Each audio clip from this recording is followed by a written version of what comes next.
Welcome back to our channel Reaction on India.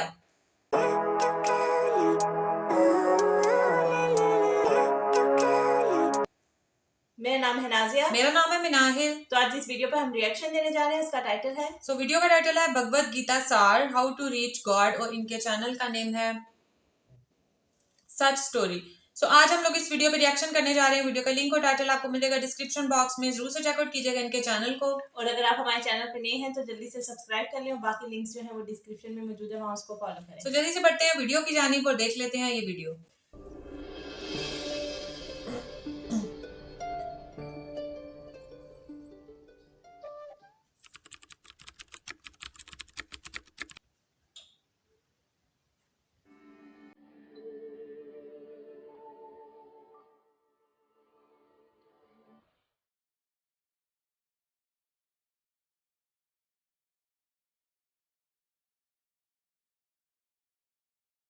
मैंने श्रीमद् भगवद गीता तब तक नहीं पढ़ी थी जब तक मुझे ये ज्ञान नहीं हुआ कि हम सब आत्माएं हैं और ये जिंदगी हम आत्माओं के लिए एक इम्तिहान है, अपने अंदर से अपने सबसे अच्छे रूप को बाहर निकालने का। और भगवद गीता इस इम्तिहान को पास करने की एक अहम किताब। भगवद गीता के 18 अध्याय हैं और ये संस्कृत में परमात्मा द्वारा दी गई थी। समय के साथ संस्कृत भाषा रोजमर्रा की जिंदगी से निकल गई और ये ज्ञान मनुष्य से दूर हो गया। समय समय पर भगवद गीता के साधारण अक्षरों में अनुवाद किया गया। इसी कोशिश को आगे बढ़ाते हुए आने वाले 9 मिनटों में भगवद गीता के कुछ अहम हिस्सों को अपने गुरु के आशीर्वाद से एक आसान रूप में मैं अपने 7 बिलियन भाई बहनों के चरणों में समर्पित कर रहा हूं। ये ज्ञान परमात्मा ने भगवान कृष्ण के द्वारा सबसे बड़े धर्म युद्ध महाभारत की रणभूमि कुरुक्षेत्र में अर्जुन को कुछ 5000 साल पहले दिया। ये वो वक्त था जब धर्म का बार बार उल्लंघन हुआ, परमात्मा का डर मनुष्य से निकल गया। लालच की होड़ में भाई ने भाई को मारने की कोशिश की और यही नहीं, एक ब्याहता औरत को भरी सभा में अपने बड़ों के सामने अपमानित किया गया। इससे पहले कि मनुष्य जाति धर्म युग से निकलकर पूर्ण रूप से कलयुग में जाती, युद्ध की रणभूमि में युद्ध से कुछ पहले परमात्मा ने गीता भगवान कृष्ण के द्वारा मनुष्य जाति के कल्याण के लिए दी। ऐसे ही जैसे कभी तुरा मोसेस को, गॉस्पेल जीसस को और कुरान प्रॉफिट मोहम्मद को दी। गीता, बाइबल, कुरान, तुरा, गुरु ग्रंथ साहिब परमात्मा द्वारा दी गई किताबें हैं जो किसी एक धर्म के लिए नहीं बल्कि पूरी मनुष्य जाति के लिए है, पूरी इंसानियत के लिए है, सब आत्माओं के लिए है। क्योंकि ये आत्मा को परमात्मा के बारे में, उसकी सृष्टि के बारे में और सबसे अहम ये उन कायदों के बारे में समझाती है जिनका आत्मा को मनुष्य के रूप में हर हाल में पालन करना होगा, रक्षा करनी होगी। और इन्हीं कायदों की बुनियाद पे एक आत्मा को शरीर त्यागने के बाद परखा जाएगा और इस परीक्षा से पास होने पे हमेशा के लिए इस जन्म और मृत्यु से मुक्ति मिलेगी। परमात्मा भगवद गीता में कहते हैं कि मैं ही सबकी शुरुआत हूं, मैं शुरू से भी पहले था और सब खत्म होने के बाद भी रहूंगा। सब मुझ में है और मैं सब में हूं। जो भी तुम छू सकते हो, देख सकते हो, चख सकते हो या सुन सकते हो, वो सब मैं हूं। ये नदियां, पहाड़, सूरज, ग्रहण, चांद, सितारे सब मैंने बनाए हैं। मैंने ही भगवान, शैतान, राक्षस और इंसान बनाए। मैं सर्वव्यापी हूं, सब में रहता हूं, सब में मैं हूं, मैं ही हूं।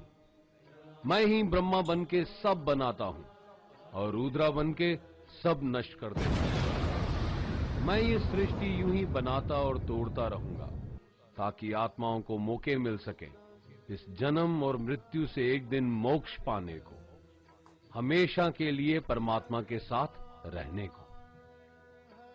भगवद गीता कहती है कि इस सबसे बड़ी परीक्षा के लिए परमात्मा ने प्रकृति का निर्माण 5 तत्व हवा, अग्नि, जल, पृथ्वी और ईथर से किया। जिन्हें हम छू के, चख के, सूंघ के, देख के समझ सकते हैं, पर खुद परमात्मा इन 5 इंद्रियों की समझ से बाहर है। उन्हें आत्मा इन इंद्रियों से नहीं जान सकती। आत्मा 5 इंद्रियों के साथ वैसे ही है जैसे एक लोहे का रोबोट, जिसे अपने बनाने वाले का कोई पता नहीं। अर्जुन को भी परमात्मा का विराट रूप देखने के लिए भगवान कृष्ण ने दिव्य नेत्र दिए। भगवत गीता समझाती है कि आत्मा अजन्मी है, इसे कोई मार नहीं सकता, कोई जला नहीं सकता, डुबा नहीं सकता, काट नहीं सकता। लेकिन आत्मा को परमात्मा के साथ हमेशा रहने के लिए ये परीक्षा रूपी जीवन में बैठना ही पड़ेगा। इस परीक्षा के लिए परमात्मा से बिछुड़ के आत्मा को पृथ्वी पे किसी न किसी रूप में जन्म लेना पड़ता है और 88 करोड़ जोनियों को जीने और भोगने के बाद एक आत्मा को मनुष्य का शरीर और दिमाग मिलता है, इस सबसे बड़ी मर्यादाओं की परीक्षा में बैठने के लिए।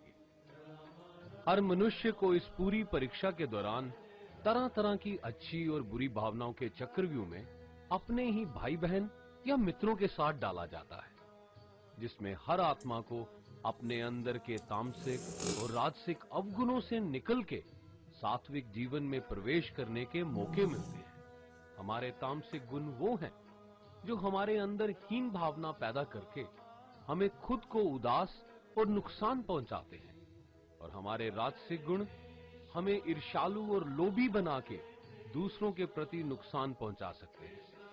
इस परीक्षा के दौरान हर आत्मा को तामसिक और राजसिक गुणों को खत्म करके अपने सात्विक गुणों से परिचित होना पड़ेगा। सात्विक गुण वो हैं जो आत्मा को अपने आसपास की हर चीज से जोड़े और उन्हें प्यार करना सिखाते हैं।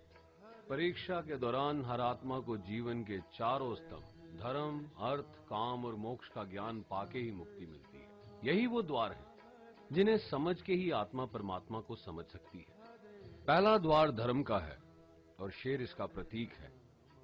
धर्म वही है जो गीता में लिखा हुआ है, वेदों में लिखा हुआ है, गुरु ग्रंथ साहिब, बाइबल या कुरान में लिखा है। धर्म वही है जो धारण किया हुआ है, जिसे आपका दिल मानता है, जैसे झूठ नहीं बोलना, चोरी नहीं करना, भगवान का निरादर नहीं करना, दूसरों को नुकसान नहीं देना, यही सब धर्म है। और हर आत्मा को अपने जीवन काल में हर समय धर्म का पालन करना होगा और उसकी रक्षा करनी होगी। दूसरा द्वार अर्थ का है और घोड़ा इसका प्रतीक है। हर आत्मा अपने हर जीवन काल में अपने पृथ्वी पे होने का अर्थ या मूल कारण समझेगी। इस जिंदगी में भोगने वाली चीजें और रिश्तों का आनंद लेगी। अच्छा बेटा या अच्छी बेटी, अच्छा भाई या अच्छी बहन, अच्छा पति या अच्छी पत्नी बनके हर दुनियावी रिश्ते पर खरी उतरेगी और इस परीक्षा को पास करेगी। तीसरा द्वार काम का है। भगवत गीता समझाती है कि हर मनुष्य के अंदर काम, क्रोध, लोभ, मोह, अहंकार और ईर्ष्या जैसी 6 भावनाएं हमें अपने और दूसरों के प्रति नुकसान पहुंचा सकती हैं। इन भावनाओं को हर मनुष्य को हमेशा अपने नियंत्रण में रखना होगा, क्योंकि इनके बहाव में किया हुआ कोई भी काम हमारे जीवन भर की परेशानी का कारण बन सकता है। और एक आत्मा संतोष और सादगी से इन भावनाओं पे हमेशा के लिए विजय पा सकती है। चौथा स्तंभ मोक्ष का है और हाथी इसका प्रतीक है। इस परीक्षा रूपी जीवन में हर मनुष्य हर समय कुछ इच्छाएं रखता है। कुछ इच्छाएं एक ही जन्म काल में पूरी हो जाती हैं, पर कुछ अधूरी रह जाती हैं और उनके पूरा होने के लिए आत्मा को वापस पृथ्वी पे आना पड़ता है। भगवत गीता समझाती है कि हमारी इच्छाएं ही मूल कारण हैं हमारे पृथ्वी पे वापस आने का, और अगर हम कोई भी इच्छा ना रखें तो हम इस जीवन और मृत्यु से मुक्त हो सकते हैं। ये द्वार माफी का भी है। जिन्होंने आपके साथ बुरा किया उनको माफ करके, और जिनसे आपने बुरा किया उनसे माफी मांग के मुक्ति पाई जा सकती है। जब तक आत्मा इन चारों दरवाजों धर्म, अर्थ, काम और मोक्ष को समझ नहीं लेती, तब तक आत्मा को बार बार इस मनुष्य रूप में आना ही पड़ेगा। परीक्षा का समय खत्म होते ही आत्मा शरीर और अन्य सब वस्तुओं का त्याग कर देती है। जो भी संसार में रहकर बनाया वो अब किसी और का होगा, और आत्मा अपने कर्मों के फैसले के लिए चली जाती है। आत्मा के अच्छे बुरे कर्मों का हिसाब होता है। अपने अच्छे कर्मों के लिए आत्मा कुछ वक्त के लिए स्वर्ग और दुष्कर्मों के लिए नरक में चले जाती है। नरक में आत्मा को अपने पापों के अनुकूल सजाएं मिलती हैं, पर सजा खत्म होने के बाद आत्मा को फिर से एक नया शरीर और नया दिमाग मिलता है इस परीक्षा में फिर से बैठने के लिए। और हर परीक्षा में वही सब फिर दोहराया जाएगा, जिंदगी के 4 स्तंभ धर्म, अर्थ, काम और मोक्ष को समझने के लिए। हर जन्म में अपने कई जन्मों के कर्मों के हिसाब से हर आत्मा को कभी अच्छे और कभी बुरे हालातों से जाना पड़ता है। लेकिन जब तक आत्मा परमात्मा के साथ योग को नहीं समझ लेती, वो मुक्ति नहीं पा सकती। भगवत गीता समझाती है कि मनुष्य अपने शरीर, दिमाग या दिल से भगवान को पा सकता है। शरीर द्वारा किए कर्मों के माध्यम से परमात्मा को पाने को कर्म योग कहते हैं। ऐसे कर्म जो परमात्मा की इच्छा से हों और दूसरों के कल्याण के लिए हों। वाल्मीकि ने रामायण लिख के, श्रवण ने अपने माता पिता की सेवा और उन्हें 4 धाम की यात्रा करवा के, मदर टेरेसा ने अपने प्यार और सेवा के माध्यम से, और मैडम क्यूरी ने वैज्ञानिक खोज में अपने जीवन का बलिदान देके अपने कर्मों द्वारा परमात्मा को पाया। भगवत गीता समझाती है कि एक आत्मा दिमाग से भी परमात्मा के साथ योग लगा सकती है। इसे राजा योग कहते हैं, क्योंकि दिमाग या मस्तिष्क सब इंद्रियों का राजा है। एक मनुष्य अपनी आस्था, सांस प्रणाली, आसन, अभ्यास, साधना और तपस्या से परमात्मा को इस योग के रास्ते पा लेता है। इस योग को समझने के लिए हमें अपने अंदर की एनर्जीज यानी चक्रा और कुंडलिनी को समझना पड़ेगा। आत्मा मस्तिष्क से मेडिटेशन या ध्यान लगा के परमात्मा के साथ योग लगा सकती है। शंकराचार्य, स्वामी परमहंस, स्वामी विवेकानंद और उनके जैसे कई योगी इस योग के रास्ते परमात्मा के साथ संधि लगा पाए। परमात्मा भगवत गीता में कहते हैं कि अगर किसी आत्मा को धर्म ना भी समझ आए, योग ना भी समझ आए, पर अगर वो मेरी शरण में आ जाए तो मैं उसके सारे पाप माफ कर देता हूं। परमात्मा को ऐसी दिल की गहराइयों से पुकार के पाने को भक्ति योग कहते हैं। चैतन्य महाप्रभु, मीराबाई और भगवान हनुमान इस योग के सबसे बड़े उदाहरण हैं। लेकिन कभी आत्मा अपने होने का मूल कारण भूल के धर्म का उल्लंघन करे या पाप के रास्ते पे निकल जाए, तो उसे ठीक करने के लिए परमात्मा खुद किसी रूप में पृथ्वी पे जन्म लेते हैं। आइए श्री भगवत गीता, गुरु ग्रंथ साहिब, तुरा, बाइबल, कुरान या ऐसी किसी भी दीनी किताब को पूरा पढ़ के इस जिंदगी के असली मायने समझें और परमात्मा के साथ योग लगाएं। अगर आपने इसे पसंद किया तो इसे औरों को बांटिए, ताकि सब आत्माएं अपने यहां होने का मूल रूप समझ सकें और इस जन्म और मृत्यु से मुक्ति पाके हमेशा परमात्मा के साथ रह सकें। धन्यवाद।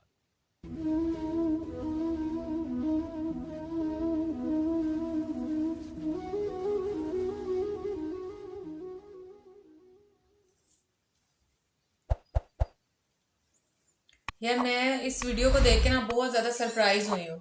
मैं रीजन बताती थी इस वजह से कि मुझे था कि मतलब ये भगवत गीता के बारे में तो खाली ये मतलब हिंदुइज्म से रिलेटेड बात होगी, लेकिन उन्होंने हर जो दीनी किताब है, चाहे वो कुरान हो, बाइबल हो, मतलब हर एक में एक ही बात बताई गई है कि जो आपने जो है वो मतलब इंसानियत है, आपकी जो रूह है वो किस मकसद के लिए इस दुनिया में भेजी गई है, वही हर किताब के उन्होंने बारे में बताया। नहीं, मैं ये असल में कहना चाह रही थी कि मैं इसलिए सरप्राइज हुई हूँ कि मुझे ऐसा लगता था कि इनका मतलब जैसे इन्होंने कहा ना क्रिएटर के बारे में, तो मुझे ऐसा लगता था कि शायद हिंदुइज्म में क्रिएटर मतलब किसी और को कहा जाता है, लेकिन इन्होंने जैसे एग्जांपल्स दी बाइबल की, कुरान मजीद की, कि हम मतलब इन सारी बुक से, इन सारी रिलीजियस बुक से हम वो तालीम हासिल कर सकते हैं कि मतलब इस कायनात को बनाने का एक मकसद है, जिसने क्रिएट किया वो एक ही है। तो मतलब मुझे ये सरप्राइज मुझे ये मिला कि मतलब इस कायनात का खालिक और मालिक एक है, वो हमारा भी अकीदा, वो हिंदुओं का भी अकीदा, वो तमाम दुनिया का यही अकीदा है। तो मैं पहले ये समझती थी कि शायद ये मतलब इन जिस तरह के इनके गॉड हैं तो ये उनको वो मानते हैं, लेकिन क्रिएटर जो है वो एक ही है। जो मुझे इस वीडियो को देख के और मैं बहुत सरप्राइज भी हुई हूँ कि मतलब ये लोग कहते जो है, हिंदूज जो है वो कुछ और मतलब कहते हैं, लेकिन मतलब उसका एक ही है। हम लोग जो है वो अपनी लैंग्वेज में और मतलब और नाम देते हैं, वो और नाम देते हैं, लेकिन इस कायनात को बनाने वाला जो है वो एक ही है, जिसने ये तमाम आत्माएं, जैसे हम लोग रूह बोलते हैं उनको, लेकिन हिंदी में उसको आत्मा बोलते हैं, तो उनका मकसद भी दुनिया में आने का एक ही है, फिर उनके जाने के बाद उनका हिसाब होगा, ये भी मुझे बहुत मुझे सरप्राइजिंग लगा। अच्छा, मुझे जो मतलब हम मूवीज वगैरह इंडिया की मूवीज देखते हैं तो उसमें जैसे हमारे रिलीजन में नहीं है, बस एक ही दफा जो जिंदगी है वही है, उसके बाद नहीं है। लेकिन जैसे इंडिया में है कि 7 जन्म होंगे, उसमें भी उसका भी इसमें मुझे पता चला ना कि मतलब अगर आपकी कोई ख्वाहिश पूरी नहीं होती, कुछ ख्वाहिशात पूरी हो जाती, कुछ नहीं होती, तो आपका दोबारा से वो जन्म होगा। और अच्छा, ये जन्म के बारे में मैं कुछ भी नहीं कहूंगी, क्योंकि ये तो मुझे लगता है कि जब हम इस दुनिया से जाएंगे तो हमें तभी पता चलेगा। हाँ, लेकिन इसमें वो भी बताया गया कि कुछ आपके काम अधूरे रह जाएंगे तो दोबारा से वो आत्माएं आएंगी। तो ये भी इस वीडियो मतलब बेसिकली इसका मकसद ये था कि भगवत गीता ये समझाती है कि आपको इस दुनिया में कुछ काम करने के लिए भेजा गया है। जैसा कि हमें पता है कि मतलब ये दुनिया बेमकसद नहीं है, हमें एक लिमिटेड टाइम के लिए भेजा गया है कि हम लोग जो है वो, अगर तो हम इंसानियत को पा लेते हैं, यानी हम अपने अंदर की जो रूह है उसको, उसका मेन मकसद समझ लेते हैं कि मतलब हमें क्यों इस दुनिया में भेजा गया है। फजूल काम या गलत काम करने के लिए नहीं भेजा गया, कुछ मकसद है कि हम लोगों की मदद करें, इंसानियत को पहचाने। सबसे पहले हर धर्म, हर मजहब से पहले जो है वो हम लोग इंसान है। किताब हमें यही सिखाती है कि मतलब ये नहीं कि आप हर किसी के साथ, अगर जानवर है तो उनको उनके साथ एक स्पेसिफिक जो उनके साथ सलूक है वो करो, अगर इंसान है तो उनके साथ एक स्पेसिफिक जैसे हमें बताया गया उस तरीके का करो। ये नहीं कि खून बहा जिस तरह के आजकल के लोगों में हो रहा है, ये सब नहीं। मतलब इंसान को अगर हमने समझ लिया ना, इंसानियत को, हमारे, मुझे लगता है कि इस दुनिया में आने का मकसद हमारा पूरा हो गया। और बाकी ये जो इच्छाओं की बात है या ख्वाहिशात या जो भी, वो मुझे लगता है कि सारी इस दुनिया के काम काज है। मुझे नहीं लगता कि आगे जाकर हमारी जो कुछ इच्छाएं हैं उनका भी, या हमारी रूह को उनके बारे में भी कुछ होगा, इसके बारे में मुझे नहीं लगता, क्योंकि ये सारे हमारे जो जाहिरी जो हमारी है ना बनावट, मुझे लगता है ये उसकी है। ये हमारी जो रूह है ना उसके नहीं है कि हमारी, जैसे हमारा कोई चीज खाने को दिल करता है तो मुझे नहीं लगता कि ये हमारी रूह का दिल कर रहा होगा, मुझे नहीं लगता, क्योंकि रूह का जो डायरेक्ट, जैसे उन्होंने कहा कि परमात्मा से उसका ताल्लुक है, तो मुझे नहीं लगता कि उसका भी दिल करता होगा। या मतलब इस चीज में जितना डीप जाओ ना, मतलब फंसता चला जाता है। रूह फिर क्या हमारे का बॉडी का खाली दिल कर रहा है खाने को?